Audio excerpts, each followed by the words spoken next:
Sabi niya, bakit? Kami ba mga kongresista, open bang saliin namin? May nakita ba kayong ipinamudmod namin ng saliin dito sa Kongreso? Di ba wala? O bakit require natin yan sa Vice President? If it will apply to the Vice President, it shall apply to all. Yeah. O bakit natin yan pinipinta na parang kasalanan ng Vice President kung mayroong mga requirements tungkol sa salin? Eh ako willing ako buksan ng salin ko at si Vice President sa tamang forum. Pero kung gagamitin ito para sirain ako at intrigahin ako at gawan ako ng gawa-gawang kaso, ipagtatanggol ko rin ang sarili ko. Well, that's the point, Ma'am Lorraine. Yeah, correct. So that's very interesting, no? Parang from their own from the perspective even of Toby Chanko, 'di ba? So what 'di ba yung tinanong ng media yan, 'di ba, yung SALN. Pero yung mainstream media, bigyan mo ng magandang explanation, titigil ba sila? Hindi sila titigil. Alam niyo kung bakit? Kasi may media operator dyan. Media operators. Meron silang strategic communication plan. Ano Correct. yung dapat ulit-ulitin natin? Confidential fund, indilustay, Agree. pero tahimik kay Bangag, 'di ba? Tahimik sa trilyones na tahimik sa ganyan. Kailangan maingay sila tungkol kay Inday. Paulit-ulit kahit nag-explain ka ng ganda na ng explanation, 'di ba? Kung ano yung salin, ano yung ganyan, Opo. bakit hindi siya humaharap diyan sa ano na yan, pero gusto niya, etc., 'di ba? Kasi may media operations. Yan, dyan ninyo makikita kung saan napunta yung mga maleta. Kasi sinabi ng 18 na brave soldiers, 'di ba? Na may media operations, bilyones. No, sinabi ni Toby Chanko, bilyones ang operations ni Martin Romualdez at ni Bangag, no. So, 'yan ang papansinin ninyo. Huwag kayong masyadong magpahila diyan, no, sa yung magagalit ka at ganun.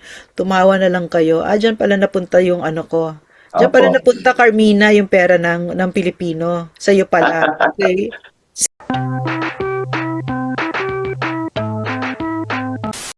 Yan ang nakikita ko. Now, tapos okay, go ahead, Eric. Your turn. Yeah, tama yung binanggit mo, ma'am. Kahit na tarantado, balasubas po, at pangbabaluktot at mga sinungaling po ang ginagawa na witnesses, pinoproteksyonan pa ng Kangaroo Court, ng Malita Group at Malita Gang ni Romualdez at Marcos, nakikita ko rin, Ma'am Lorraine, na ang lahat ng ito ay paghahanda ito para bago umakyat sa Senado, alam nilang madudurog yan doon, hindi makakatayo itong testimonya ng kasinungalingan ni Madriaga. Dito pa lang ay gamitin na nila for dirty and black propaganda operations. Yun lang naman ang value niya, ma'am. Alam nila pagdating sa Kongreso, sa Senado, wala ito. Pero does Congress or the House of Representatives right now, mayroon ba silang 107 na numero? Matagal na po, alam na namin yan, mayroon po sila. Regardless kung ano po ang magiging rekomendasyon nila dyan, alam na ni Romualdez at ni Marcos na mayroon silang minimum 107 lang ang kailangan nila. Mahigit pa yata ang pwedeng pumirma. Ganun po kadami ang buaya na kontrolado ni Romualdez at ni Marcos sa mga kongresista. So pag nakuha po nila yan, kahit ano pang debate na mangyayari, iakyat nila yan doon sa Senado. Pero it's a different thing kung ganyan din po ba ang mangyayari sa Senado. Papayagan ba ang katarantaduhan at kagaguhan ng mga sinasabi ni Madriaga? Hindi ganun kadali po yun. It will be an impeachment court and mayroon po yan na parallel and complementary application of the rules of evidence, rules of witnesses, pati po sa proseso na hindi kayang kontrolin direkta ni Marcos at Romualdez at hindi rin kayang kontrolin ni Tito Soto at Ping Lacson at nila Hontiveros sapagkat nandun po pwede makapagsalita ang mga matitinong senador at pwedeng ang debate doon po ay makikita ng taong bayan ang tamang proseso. But kapag inakyat sa Senado po, ang operations ng House of Representatives will no longer be to convict Sara Duterte. Yung operations po nila, mga kababayan, Ma'am Lorraine, will only be to hold on. Kasi baka nga hindi ito mag-proceed sa trial at lumabas ang desisyon ng Korte Suprema at pwedeng antayin ng Senado ang Korte Suprema tungkol sa petisyon na inihain po ng iba't ibang lawyers group at pati po ni Vice President Sara Duterte, questioning the abuse of authority and discretion resulting to the invalidity and abusive and violative nature of what is being conducted right now at the House of Representatives. Meaning, mauulit ba, Ma'am Noreen, mga kababayan, ang posibilidad ng affirmative ruling of the Supreme Court in favor of the petition na binanggit ni Vice President Sara Duterte at hindi magkaroon ng full-blown trial sa Senado? Malaki po ang possibility na mangyari, Ma'am Noreen, kasi sabi nga ni Atty. Levy Baligod, pwedeng nakikita na yan ng mga maestrado at sila ay inahayaan nila mag-unfold ito para mas ma-establish po ang grounds of nullification and invalidation sa katarantaduhang ginagawa sa House of Representatives. Yeah. But, so given all, I'm just so resentful kasi given all of this, no, ang paghihirap ng Pilipino, totoo na, no? Tapos ito ang isang kongresong sinasabi nila sa atin, di kami magsisilbi, di ba? Tama. I mean, if you look at yung pila sa MRT, no? So, grabe. Grabe. Iiyak ka talaga kasi ilang oras yon. Ito ay isang gobyerno na hindi na nagsisilbi sa Pilipino. Wala nang binibigay na serbisyo itong mga ito. Tama. Yan ang pinagkakaabalahan nila, yung kabulukan na yan. Na yung sinabi ni Eric, no, na hindi na malamang ito matutuloy itong impeachment, pero kailangan nilang gawin yung kailangan kasi binayaran na sila ni Marcos. Yes. They're fighting for their lives, ganun, but nothing there is about the Filipino people anymore. There's none. So this is what really grates on me, no, na at a time like this, no, na talagang us here, no, we have the luxury of discussing, no, in our we've just had our meals, no, very comfortable homes, wala tayong iniisip, no, but it's not that reality is not the same for millions of Filipinos right Correct. now. Just in my inbox, there are people there asking for help because yung tatay may sakit, yung nanay may sakit, but there's nobody helping them. Kasi nga, ayan, no, yan ang ginagawa ng mga buwayang yan. Ang iniisip lang nila magnakaw, pero hindi nagsisilbi. That's why, that to me is the greatest scandal, a government that no longer serves the people. No? Yeah, I agree. Which brings me to my point, Ma'am Noreen. Yeah. Sa talakayang ito, ang lahat ng ito po, ng katarantaduhan, pagwawaldas sa pondo ng bayan, panggagago sa mamamayan, at lantarang garapalang pag-display ng abuso sa kapangyarihan, pwede lahat po ito mapatigil. Sabihin lang ni Marcos, itigil nyo na yan. Mga tauhan niya ito mga tauhan niya, pati si Romualdez, kasapakat niya to kasabwat niya to mga kababayan. Pwede ba pag-usapan natin na mayroon pala tayong 375 billion pesos na kinakaltas na buwis na kinakarga ng mga consumers ng oil products sa Pilipinas? Pwede ba ang kalahati na ito pumasa tayo ng special legislative action na gagamitin natin sa loob ng, say for example, 3 buwan upang ang mga namamasada sa Grab, tricycle, jeepney at mga public utility transportation ay mabigyan natin ng subsidy. Ang kanilang pamilya, kung hindi man natin kayang pababain dahil takot tayo sa oligarko, isubsidize natin for the meantime habang naghahanap tayo ng direct oil supply arranged by the government na mas mura at tayo ang mag-concentrate sa distribution at pricing habang pinapasuspend natin ang oil deregulation law. Ganon ang isang tamang matuwid at may pag-iisip na tama, may damdaming tama sa mamamayan na ginagawa ng presidente. Iyon ang dapat ginagawa ni Marcos. Yun ang binabanggit ni Ma'am Lorraine. Sapagkat next week po, kapag matuloy itong blockade na gustong gawin ni Trump dyan sa bunganga ng Strait of Hormuz, at titirahin na nila ang mga major infrastructure of energy and public transportation system upang iparalisa ang ekonomiya ng Iran, tatargetin na ni Trump at ng Israel, sigurado tayo na baka umabot sa 200 pesos per liter. Ang diesel at ang gasolina close to it, Ma'am Lorraine. So ano pa po ang mangyayari sa buhay ng mga milyong-milyong Pilipino kung si Marcos hanggang monitoring lang ang ginagawa niya? Wala siyang intervention talaga. At kami ba ay nagbibigay ng sinungaling na pahayag kapag binanggit namin na ang may pakana nito lahat? Si Marcos. Sapagkat kontrolado niya itong mga buaya na politiko na barkada nila ni Romualdez at kontrolado sa sindikato, pwede niya itong ipatigil. Yes, pero bakit hindi niya pinapatigil at hindi niya ginagawa ang binabanggit namin? Binabanggit ko dito, Ma'am Lorraine. Sapagkat ang interes niya ay hindi ang bansa, kundi ang kapangyarihan at ang pagnanakaw sa pundo ng gobyerno para manatili ito. Grabe. Grabe, alam mo kasi naaalala ko kasi noon, nung panahon ni PRRD, ang trabaho kasi sa gobyerno, wala siyang tigil. Hindi ka talaga titigil, no? Talagang pagkagising mo, yon the next day, ganun, tuloy-tuloy, nagsisilbi ka kasi, no? Tapos ilang milyong Pilipino yon. That, it's hard enough when you're serving. Paano pa yung pagganyan? No, hindi naman namin naiangat yung buhay ng Pilipino, pero hindi siya tapos. Marami pang pangangailangan. So, yun ano na nangyari sa Pilipinas? You know what? I'm so mad. I'm so angry kasi nalaman ko, no, inaaral ko yung budget. Tapos nakinig din ako kay Secretary Jokno, no?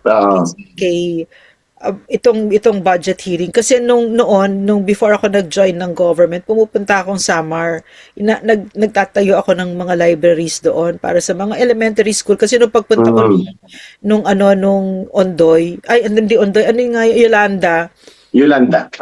Yeah, marami talagang naapektuhan dyan. So anyway, nakilala ko na sila. Tapos, nalaman ko, so lagi ako nandun sa mga elementary schools doon. Tapos, nalaman ko na 80% ng mga bata doon pumapasok sa eskwela na walang kinakain. Correct.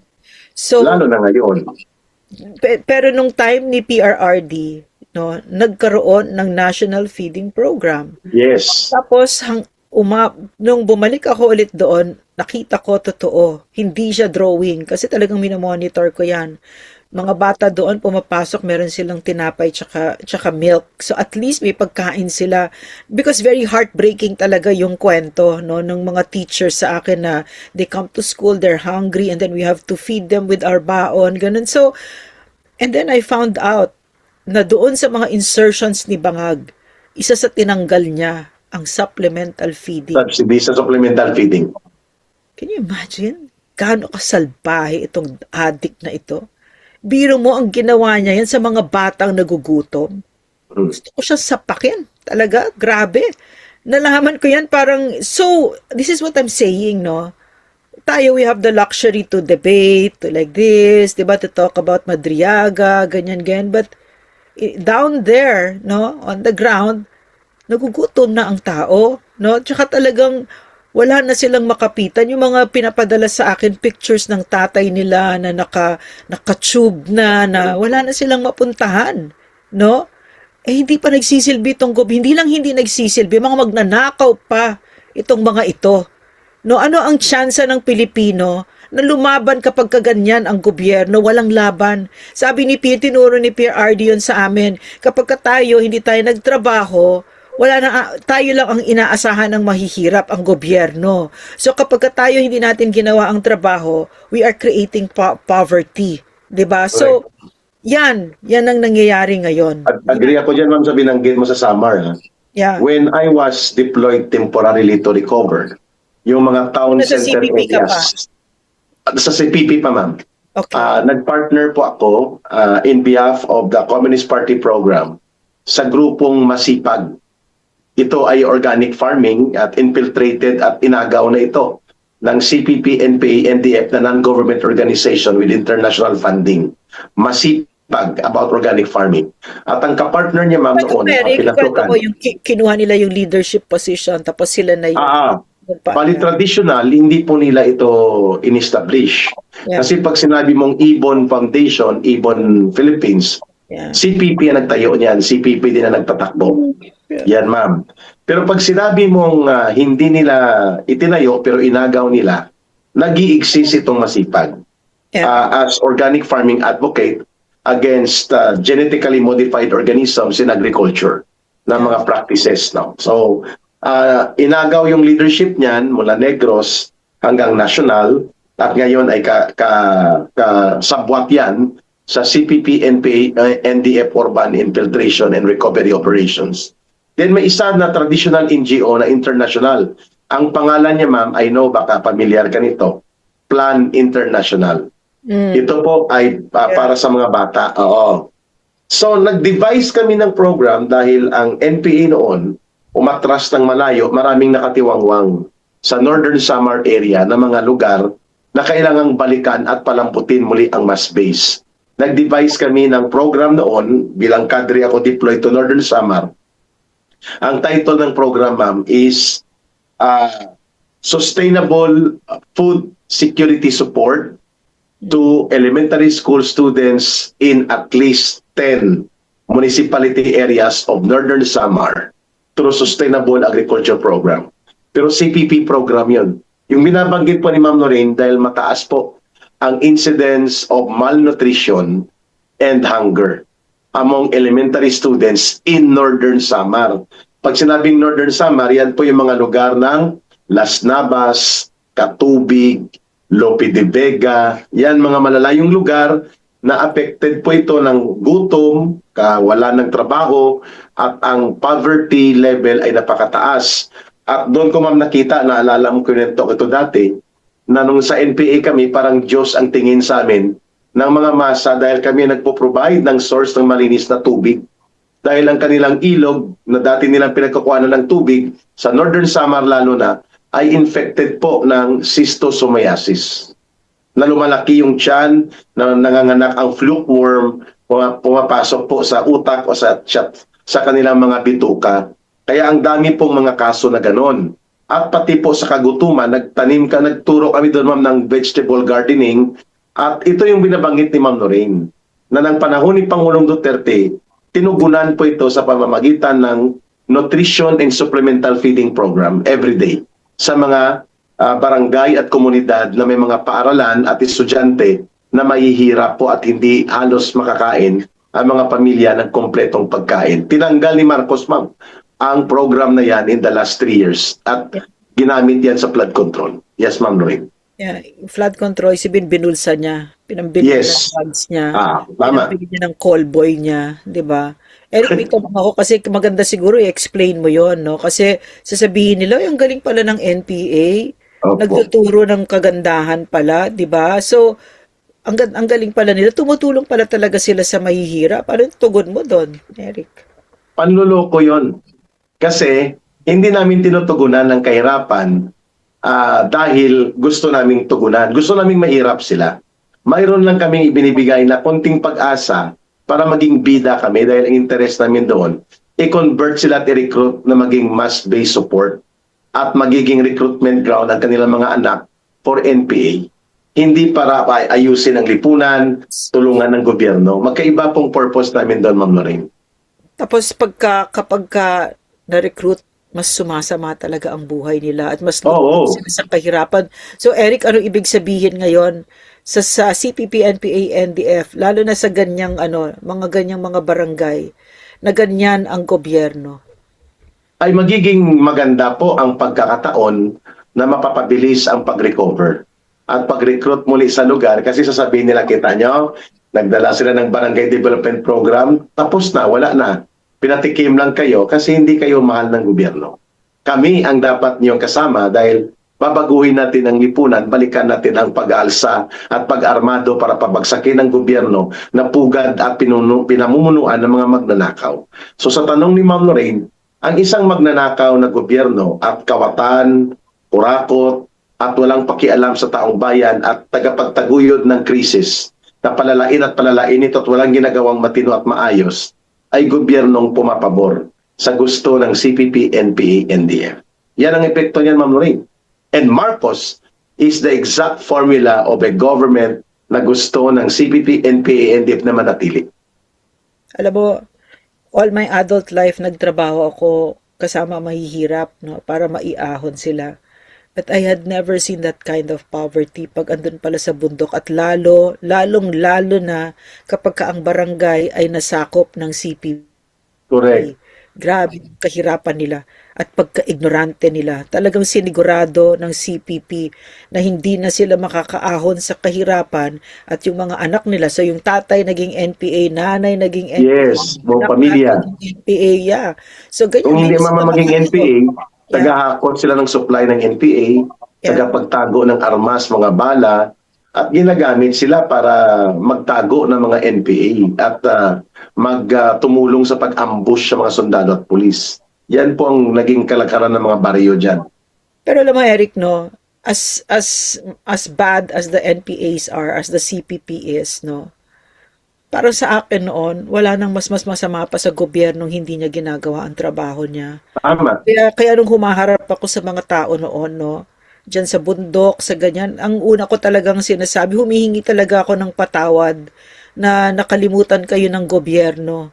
Pero ngayon nandito na kami, hindi na namin kayo papabayaan. Pero pala pinabayaan ni Bangag. O di nagmukha akong tanga. Yeah. Nag-promise pa ako ng ganun. Pero bumabalik ako noon. Pero hindi ko alam kung maiintindihan nila na hindi na naman yan wala na si PRRD, no? Parang ang ibig ko lang sabihin, yung maliit na ginawa ng CPP, yung sinasabi ni Eric, no? Yung schistosomiasis, yung sa tubig, konting-konti lang yung ginawa nila. Nakuha na nila yung loob. Correct. Mas grabe yung nung nandun na yung si PRRD na, ang president, abay, farm to market roads na yung binibigay ng gobyerno. Kasi gobyerno may pera, gobyerno may resources, may tao, may ganyan, Tapos eskwela, electricity, water, 'di ba? Talagang pupunta sila sa iyo at mapapabuti mo ang buhay at buong Pilipinas ay umaandar. Pero ngayon sa ginawa ni Bongbong Marcos, walang kapatawaran ito. Pwera pa sa nagnakaw siya, pwera pa sa pagsisinungaling niya sa Pilipino, nakipagkontsabahan siya, nakipag-alyado siya sa mga komunistang terorista. Wala Yun. kang talagang hahanapin pa dito sa bangag na to. Talagang nakuha mo lahat. Jackpot ka talaga, Bangag. Talagang wow. Diba? At least ang tatay niya noon, ma'am, maging diktador man, may mga kalabisan sa pagpapatupad ng martial rule, pero hindi naging kasabwat ng CPP, NPA, NDF ang tatay niya. Yeah. That's number one difference. Number two, ang tatay niya ay lantaran kapag lumaban. Ginagamit niya at gusto niyang harapin ang pananagutan doon sa kanyang poder at kapangyarihan na ginagamit. Si Marcos hindi. Siya may pakana nitong mga impeachment na kaguluhan, yung pag-atake kay Vice President, pero pati sa pagpapalaganap ng corruption, sasabihin niya, wala akong kinalaman dyan. It wasn't me. Alam mo bakit, Eric? Gago talaga, no? Makita mo yung character niya dun sa video, no, ni Dean Chase na he's a very weak person talaga. Minamando-mandohan ni nung asawa niya. Melissa. Kasi I believe kasi in the most intimate of moments is you can know the character of that person. Tama. Pero ayaw niya kasi too big, pero pumayag siya dahil inano siya ni... Grabe. Really? I mean, seriously, di ba? Totoong lalaki, hindi papayag, no? Di ba? Binatukan ngayon, ma'am, di ba, ng, ang kwento nga ng mga PSG, na umalis na sa PSG. Yeah. Sa aeroplano, parang kung sa Ilonggo man gindupol, o gintampuyong ba, ni Lisa, allegedly, dahil pinirmahan niya ang executive order creating the office of the chief of staff. Rodriguez. Kung saan si Vic Rodriguez ay may kaparehong kapantay na poder sa isang executive secretary bagamat pinatanggal na ni Lisa Araneta. So, they were about to go to Davos, World Economic Forum, during that time. At nakita ito, ma'am, ng ilang PSG officer. Kaya tama yung binabanggit ni Ma'am Lorraine, if ganyan ka, binabatok-batukan ka ng asawa mo, presidente ka, di paano mo expect that you will lead correctly and properly the country? Maliban pa sa sinasabi mismo ng kapatid mo at maraming witnesses na lulong ka sa illegal na droga. So wala ka talaga sa wastong katinuan. Kaya sabi namin ni Ma'am Lorraine, hindi niya maiisip na gawin ang tama dahil mula sa simula pa lang, hindi naman tama talaga ang kanyang pag-iisip eh. He should not have been president in the first place. He should Hindi resign. dapat siya naging presidente. He should resign, Eric, kasi Yeah, dapat umalis he's na siya. not fit at all to be. Even his health conditions, no, 'di ba? Biro mo hindi niya sinasabi sa Pilipino kung ano yung totoong health condition niya. Oo, Ano 'yun? Nasa sa ligang batas 'yun. Ano 'yun? yes. Duty niya sa atin 'yun, no? What's the word for duty sa Tagalog, Eric? Tungkulin. Tungkulin niya 'yon, at saka 'yon nakasaad talaga sa constitution 'yon. Ibig sabihin, Opo. out of ano 'yon, wala ng personal discretion 'yon. Ibig sabihin Wala. ministerial, ibig sabihin automatic gawin mo, 'di ba? Gawin mo, hindi na ito kailangan pag-isipan pa, hindi. Gawin mo, hindi niya ginagawa. Ganyan. Ganyan ang Marcos. Ganyan na ganyan talaga. So, yan ang yan ang hinaharap natin as a people ngayon, no? Pero Correct. naniniwala ako na shining moment ng Pilipino ito, no? Parang shining moment ni Inday ito, shining moment Yeah, ng tama. RD ito, no? 'Di ba? Agree. So, Kaya nga ma'am, ang reaksyon ng mga media na tinatanong nila, o ba't hindi voluntarily nag-submit ng SALN si Vice President Sara Duterte kung wala siyang tinatago? Ang sumagot mismo si Toby Chanco, na hindi naman yan kaalyado ng mga Duterte. Ang sabi niya, bakit? Kami ba mga kongresista, open bang SALN namin? May nakita ba kayong ipinamudmod namin ng SALN dito sa Kongreso? Di ba wala? O bakit require natin yan sa Vice President? If it will apply to the Vice President, it shall apply to all. yeah. O bakit natin yan pinipinta na parang kasalanan ng Vice President kung mayroong mga requirements tungkol sa SALN? Eh ako willing ako buksan ng SALN ko at si Vice President sa tamang forum. Pero kung gagamitin ito para sirain ako at intrigahin ako at gawan ako ng gawa-gawang kaso, ipagtatanggol ko rin ang sarili ko. Well, that's the point, Ma'am Lorraine. Yeah, correct. So, that's very interesting, no? Parang from their own from the perspective even of Toby Chanco, 'di ba? So, what 'di ba yung tinanong ng media yan, 'di ba, yung SALN. Pero yung mainstream media, bigyan mo ng magandang explanation, titigil ba sila? Hindi sila titigil. Alam niyo kung bakit? Kasi may media operator dyan, media operators. Meron silang strategic communication plan. Ano Correct. yung dapat ulit-ulitin natin? Confidential fund, Inday Lustay, Agree. pero tahimik kay Bangag, 'di ba? Tahimik sa trilyones na tahimik sa ganyan. Kailangan maingay sila tungkol kay Inday. Paulit-ulit kahit nag-explain ka ng ganda na explanation 'di ba? Kung ano yung SALN, ano yung ganyan, Opo. bakit hindi siya humaharap diyan sa ano na yan, pero gusto niya, etc., 'di ba? Kasi may media operations. Yan, dyan ninyo makikita kung saan napunta yung mga maleta. Kasi sinabi ng 18 na brave soldiers, 'di ba? Na may media operations, bilyones. No, sinabi ni Toby Chanco, bilyones ang operations ni Martin Romualdez at ni Bangag, no. So, 'yan ang papansinin ninyo. Huwag kayong masyadong magpahila diyan, no, sa yung magagalit ka at ganun. Tumawa na lang kayo. Diyan pala napunta yung ano ko. Diyan pala napunta, Carmina, yung pera ng Pilipino. Sa iyo pala. Okay? Carmina Constantino ba? Yeah. Well, mali-mali yung ano.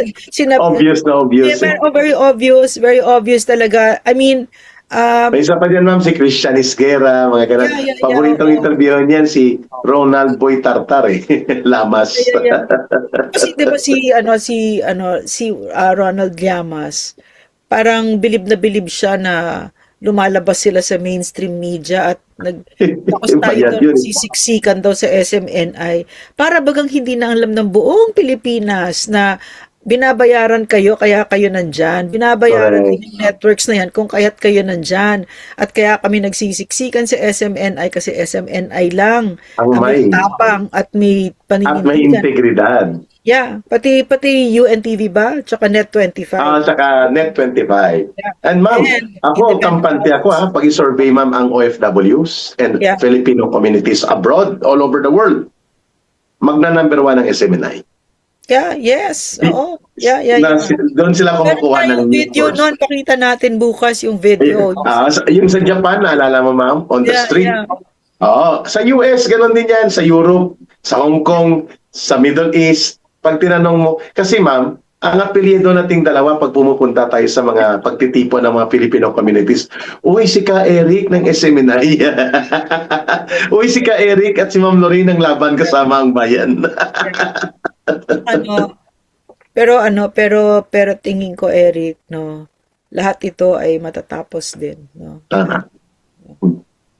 Na we are really rebuilding our country, no? Yeah. At kailangan nating daanan itong lahat ng Masakit mang sabihin ma'am, pero birth pains natin ito ulit eh. bitaw. Sa muling pagbangon ng buong sambayan ng Pilipino. Masakit na pinagdadaanan. Kaya lang bangungot talaga ito, no? Si Masakit nga ma'am eh. Pero sabi mo nga ma'am, we have to find yung acceptance ng mga bagay na umiiral upang tayo ay matuto sa ating karanasan, sa pinagdadaanan, mahapdi at masakit at mapait man, pero we learn to grow as a people and as a country. At paulit-ulit na nangyayari na naman ito, 25, 30 years ago, ginawa ito ng kanyang tatay at ng iba pang gobyerno, umayos na tayo at nasa direksyon tayong tama ng panggobyerno. Sa panahon ni Pangulong Duterte, bumalik na naman tayo. Ma'am, pina-wrap up tayo ng ating technical support team. Kukuhanan ko po kayo ng inyong final messages for this episode sa ating sambayan ng Pilipino. Si Bongbong Marcos, no, yung team nila meron silang pera. Pera natin 'yon. Pero nilulustay nila, no, ginagamit nila para magsinungaling sa atin, para lokohin tayo.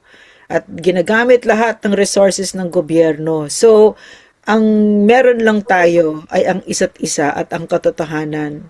Malaking bagay yon. Malaking bagay yon. So, hinihingi ko sana sa inyo na dapat mas malakas tayo at mas malakas at mas matapang tayo sa pagsaad ng katotohanan kesa sila sa kasinungalingan. At i-share natin at mag-educate tayo ng ating mga kababayan, be patient, no? At magkaisa tayo. Yan ang lakas natin, yung pagkakaisa natin. So maraming salamat. Ma'am, very interesting briefly, yung naging pagbubunyag mo tungkol kay BB at sa kanyang boy toy